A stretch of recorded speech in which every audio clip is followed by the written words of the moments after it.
Here's another explosive update from Gene Deal. He just went public with evidence about Tupac's shooting that 50 Cent didn't include in his Netflix documentary. We're talking $1 million check. Proof that Diddy allegedly knew Tupac would be shot.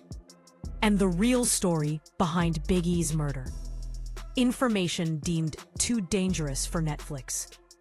Gene Deal, Diddy's former personal bodyguard, has been one of the loudest voices exposing bad boy secrets for years. And he was on the scene when it all went down. Yet when 50 Cent's documentary hit, Gene was completely absent. No interviews, no footage, nothing. Fans expected him to be front and center, but the director left him out. Now Gene is stepping forward with the full story. Netflix docuseries about Sean Diddy Combs is making headlines for its never-before-seen footage of the music mogul in the days before his arrest. Now, Combs is threatening legal action against the streamer for airing the unauthorized footage. Behind the series is Combs' longtime rap rival 50 Cent and director Alexandria Stapleton, who sat down with NBC News' Chloe Malas ahead of tonight's release. Now, Gene Deal is stepping forward to explain exactly why he was left out of 50 Cent's Netflix documentary. He's sharing footage, conversations, and evidence that never made the final cut. And once you hear what he has, you'll understand why 50 might have been nervous including it.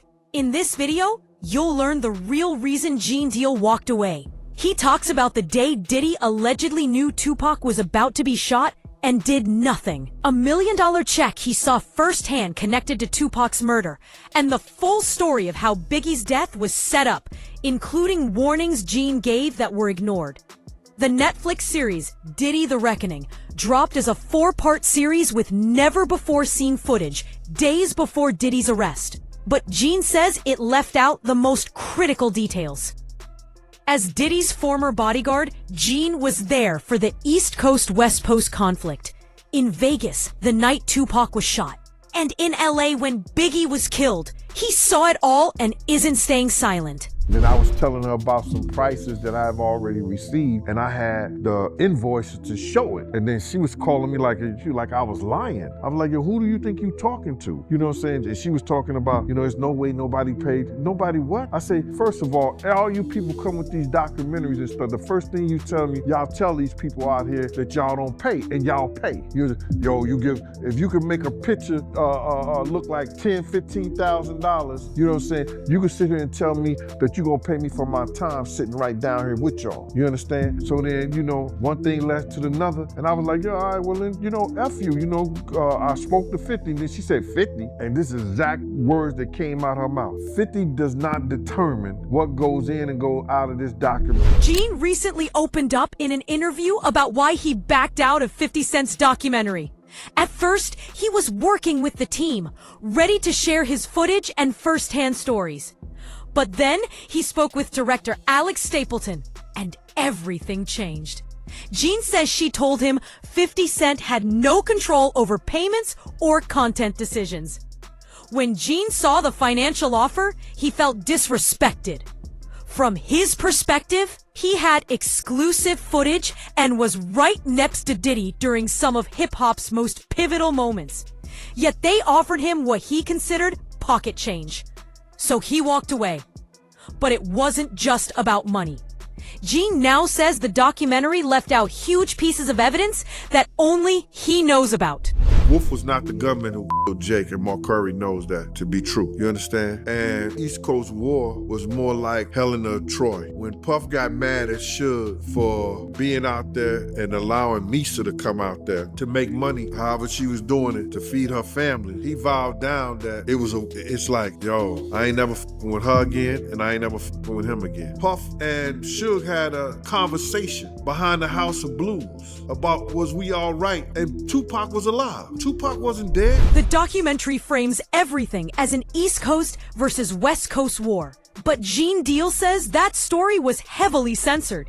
According to him, the truth about bodyguard Jake Wolf's death was completely cut. Gene claims Mark Curry knows who really killed Jake Wolf, and it wasn't some government plot. He says it was a man from the Bronx who was later killed by police at a club called Magic City. Gene also says the so-called Coastal War wasn't regional at all.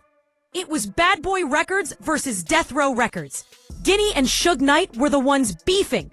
Rappers from both coasts were still traveling and showing love.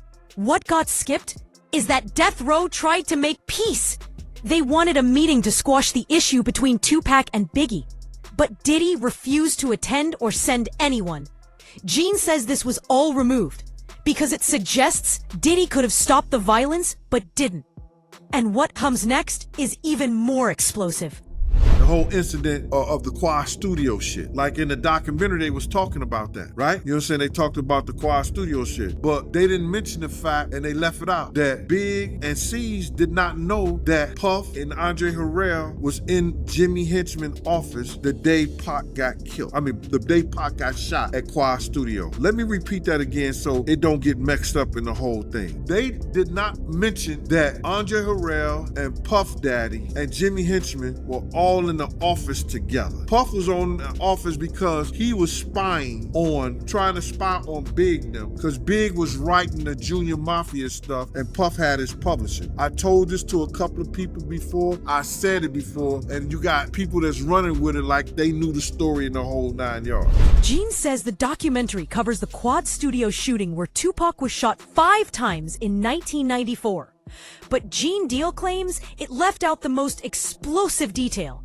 On that day, Diddy, Andre Harrell, and Jimmy Henchman were all in Henchman's office together. Biggie and his crew had no idea Diddy was there. He was supposed to attend a studio session with Biggie for Junior Mafia, but instead, he was spying. Why? Diddy owned Biggie's publishing rights. And Biggie was trying to get out of the deal. While in Henchman's office, Diddy allegedly learned that Pac was about to be taught a lesson over a debt. Gene says Diddy knew exactly what was about to happen, stayed put, and witnessed Tupac being shot without warning anyone. The documentary left this out entirely. Gene also explains why Diddy allegedly harbored so much hatred for Tupac. Once you hear it, it starts to make sense. Me and my man Boom Dang, aka my man Slick, a check for $1 million.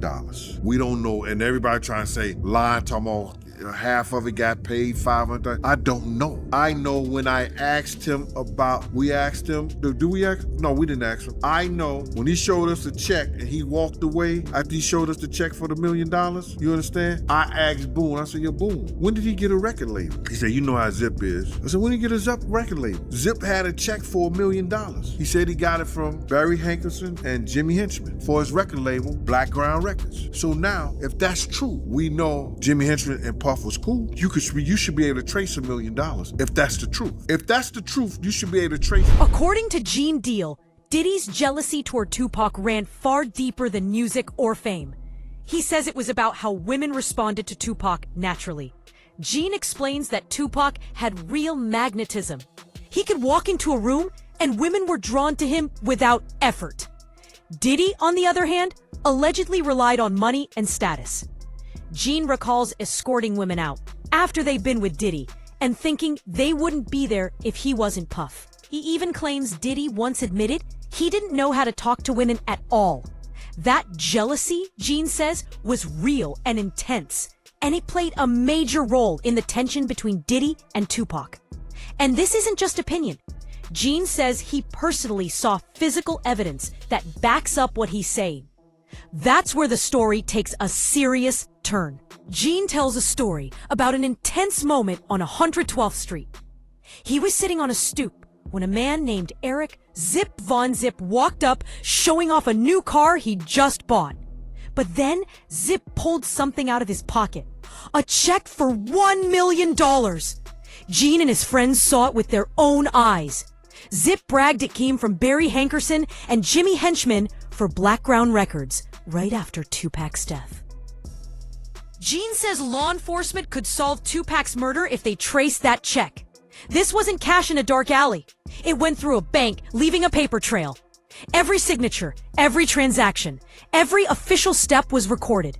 According to Gene, the proof is sitting right there for anyone willing to follow it. Gene Deal says there's another key figure who might know even more about the money trail, Kirk Burroughs, former president of Bad Boy Records. Kirk reportedly kept detailed records of payments and movements, including funds sent to Las Vegas around the time Tupac was killed. Gene says he doesn't remember all the details personally, but if Kirk's files exist, they could be huge evidence. And then there's the night Biggie was murdered. Gene was there, and his account is shocking. He received a warning call from Wadsworth Hall, aka Unique, a federal inmate and major drug kingpin. The message was simple: vest up. Another call confirmed, they're coming to get y'all. Gene warned Diddy, asking for more security, but Diddy refused. A second warning came from Chaz Williams, and Gene knew the threat was real.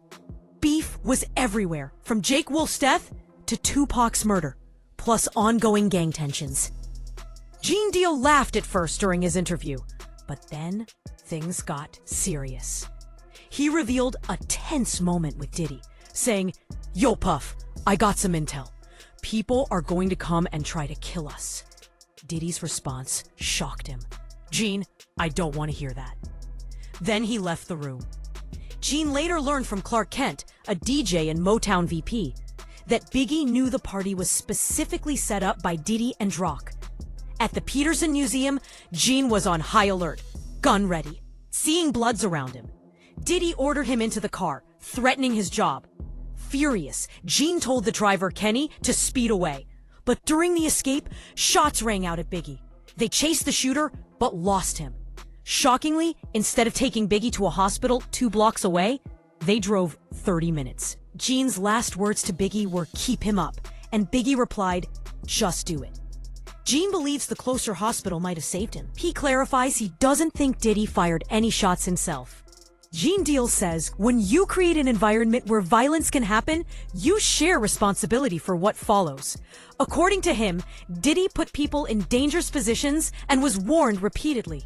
Gene says he warned him. Mace warned him. Others warned him too, but nothing was done. Gene also stresses he's not the only one who knows this. Other witnesses were there, but Gene Deal is the only one speaking publicly. He points to patterns. Songs released right after Tupac was shot, peace meetings refused, and Biggie being taken to LA despite clear warnings. Gene claims Diddy was present when violence was being discussed and chose silence. He's not saying Diddy pulled a trigger or paid anyone. He's asking whether creating the conditions, planting ideas, and refusing peace helped set tragic events in motion. So why did 50 Cent leave this out? One reason is legal risk. With an active trial underway, including these claims could have caused serious legal trouble. Some people doubt everything Gene Deal says, and that might explain why 50 Cent left him out of the documentary. Removing Gene could have kept the film legally safe, especially since Diddy's lawyers already sent a cease and desist to Netflix, calling it a hit piece and claiming stolen footage. Money likely played a role too. Gene wanted top dollar for his footage and story, and 50 Cent is a businessman. Cutting him out simplified things. Meanwhile, other drama unfolded. Diddy reportedly sent flowers to 50 Cent at Club 11 in Miami, but these weren't ordinary flowers. They were funeral arrangements. After all the details Gene revealed, it's hard not to believe him.